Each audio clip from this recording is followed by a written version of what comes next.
Okay, this is going to be a tutorial on how to give the EL Foundation Skills Assessment. We're going to look at the decoding and the encoding, the spelling assessment.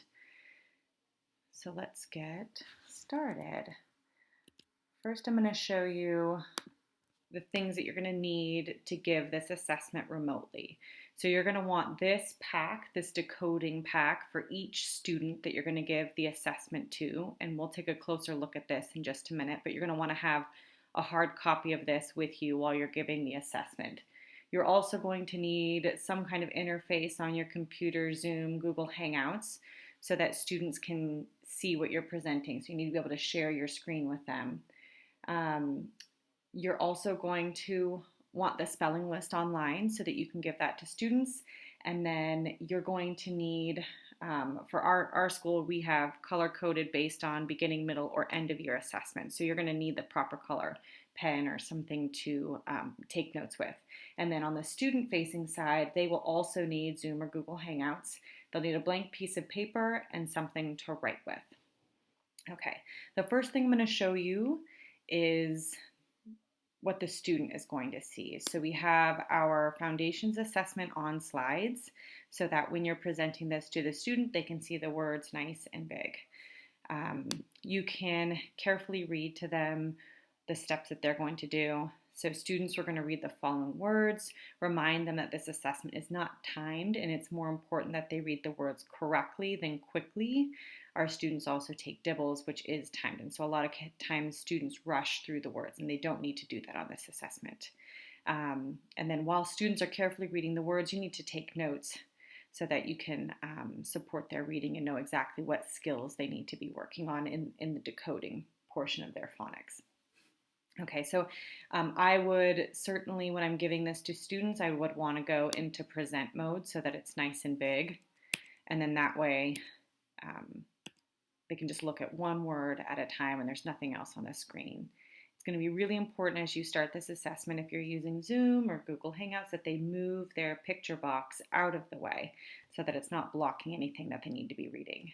While I was giving this assessment, I had one hand kind of moving the next arrow while my other one was taking notes on my hard copy packet that I had. And then just as students move through this, you can click through the words, have them read them. We're going to take a look at how we'll do notes so that we are correctly identifying what skills students need to work on when they're working and reading. So take a look at this packet because that's going to help us know what notes we need to take, and it's going to take us through each of the different levels that a student is working on.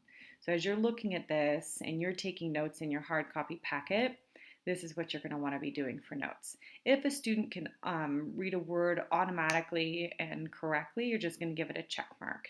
If they make a mistake but then they correct it, you can do self-correct. If they're kind of waiting and figuring out the word maybe in their head, they're quietly decoding, you can do this wait mark.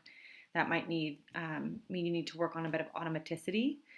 This is one of the marks I use most often with students if they're segmenting the sound. So for example, if the word is cap, they might be saying k, ap, and then saying cap. So you would need to mark that. Or if it's a two-syllable word, they might break the syllables down into separate parts. Sometimes a student might say a word questioning cap, and then you could put that question mark, like you're not quite sure. If they repeat the word correctly or whether they've read it correctly or not, you could just do a repeat. If they've made some kind of error, you're going to want to note that. You can write above the word. So for example, if they said rib instead of rid or cap instead of cup, you're going to want to make a note of that. So you can start to notice patterns. Are they missing their vowel sounds? Are they always reversing B's and D's? And then if a student just does not attempt the word or they say, I don't know, you can put a little X. And then this is another one that students commonly do. They'll slide slowly through a word, cap. So again, you're going to want to work on that automaticity. So again, making these notes is going to help you find patterns so that you can better hone in on skills or things that your student needs to work on. So it could be tracking errors, lack of monitoring, letter confusion, guessing, or maybe it's just a lack of spelling pattern knowledge. So let's take a look at what these look like when they're not on the slide. So these are those words that I was showing you at and up on. You'll notice that it starts with VC, moves into CVC words. We even have digraphs in these phases. So this is our partial alphabetic list. There is no early stage in partial alphabetic, but we have middle and late. And then as your student goes through these and you're making notes, you can also identify where they need to start their work. So here's how you would score this based on a student's reading. If they're in middle or late partial, you can see if a student has 4 or fewer words read accurately, they are not yet at this middle stage. 5 or more accurately, but not automatically, this is their instructional stage, right? And if they have 8 or more accurately and automatically, then you need to move on to the next list to determine what skills and patterns that they need to work on. And so that first one is the one that has the fewest words. All the rest have the same. So let's take a look. 5 or fewer accurately, automatically or not, they need to move down a list. 6 or more accurately, this is their instructional zone that they're working in.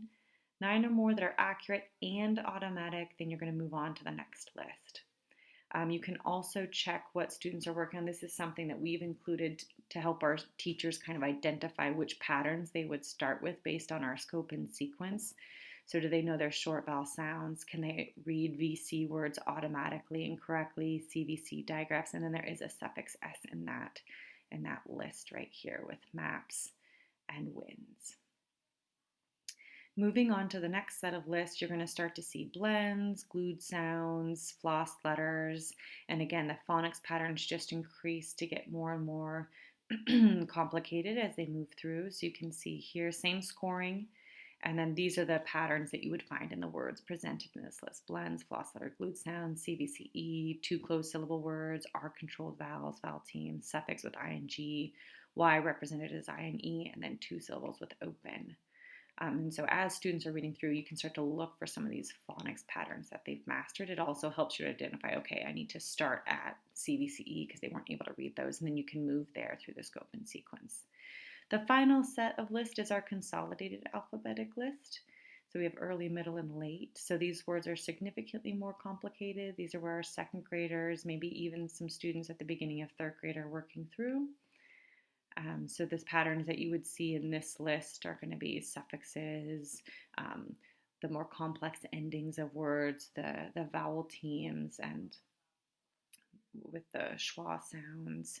So these are some of the patterns that you would see with those students, and it'll help you identify what you need to work on when they're decoding words, what patterns you might need to do. And so those are the words that you would be marking as the student is going through these slides. And so that's how you'll give the decoding assessment to students.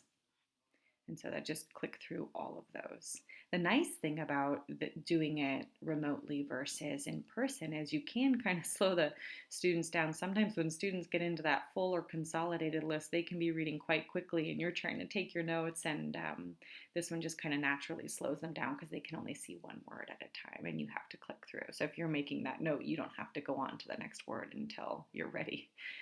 Let's take a look so that's the decoding portion. Let's go ahead and take a look at the spelling portion. So at this point, I would stop sharing my screen with the students. They no longer need to be looking at the slides. And we're going to do this part, and you're going to want them to be able to kind of see you a little bit bigger as you give this spelling assessment. I find that when you give it remotely, you really have to enunciate. You're probably going to have to repeat that word more than you think you will so that they can hear it correctly. When I was giving it to a student, definitely misheard the word, so I had to advise them to look at my mouth as I said the word so they could see what I was saying. Again, so we have our partial alphabetic list. CVC words and digraph words are going to be in here. You want to read the word, read the sentence, repeat the word, and have them write it. I advised the student, and I'll show you in a minute, they had a blank piece of paper in front of them. I asked them to make 3 columns. Again, we're not exactly sure how far they're going to get until they take the assessment, so having them set up to take all 3 would be best. And they might not have to take all 3, but we can set them up for that. So You'll read the word, read the sentence, read the word, and have them write it. The student that I did it with would say the spelling that they did out loud, so I knew how far I needed to go with them. And then I had their parent take a picture of the spelling assessment at the end and send it to me, so then I had a copy for myself. So here is our partial alphabetic list. Here's our full alphabetic list. Now we're moving into CVCE. We have blends and simple suffixes, vowel teams, and R-controlled vowels in this list. If you need more information on a student based on this list, they're not quite ready to move into consolidated, but they seem to be doing well with full, you could always give them this additional list that I've created. It's got more of the floss, it's got more examples of blends, this TCH-CH, so you can get some more information if they're not quite ready to go on to the consolidated list. And here in the consolidated list, you can see again, it gets more complex as they move through. Okay, and I've also added, like, let's say you've got a student that's in the consolidated, but there's more patterns that you want to know. I've got some additional word lists that you can give to them. You do not have to do that. And here's the example of one that I gave to a student remotely. See how I had them divide it into the 3 columns so I could see. They did a fantastic job on that partial list there. They had no spelling errors, as you can see. So we moved into the full list. They did fine with the CVCs here, and then I started noticing some errors, right? So vowel teams were something that were hard for them, adding that S to the end of a word. They even did a G, a backwards G for jumping. So with this student, I had some information, could have stopped at this list, but I moved on, and we're going to take a look at how we know how to do that in just a minute. I just wanted some more information about what their spelling was like.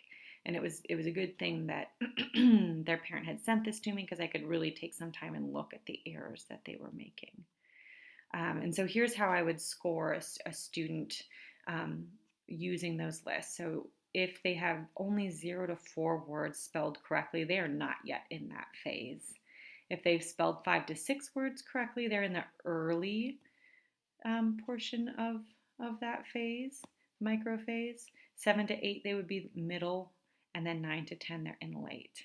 And so for this student, they would have been middle full based on that spelling assessment, but I wanted some more information so I could see, yep, vowel teams are definitely something that this student needs to work on. They've got some reversals with the B and the D.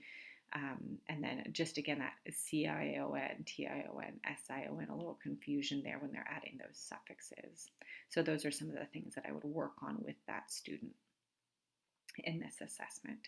And so when you're giving them this spelling assessment, again, you don't want to share your screen. Just have them write the words, and then they can tell you how they spelled it, so you can know if you need to move on to the next list or not. And then at the very end, have the parent take a photograph, and they can either email it to you or text it to you, whatever's easiest, so that you have a hard copy for that student. And so that's how we were able to give the decoding and encoding assessment remotely for students. I would say it probably takes about 15 to 20 minutes per student to give these assessments, but it really does give you a lot of information for how to differentiate for that student and do small group instruction. So if you're collecting a whole bunch of these, you can start to group your students based on the skills that they need to work in decoding and encoding. All right.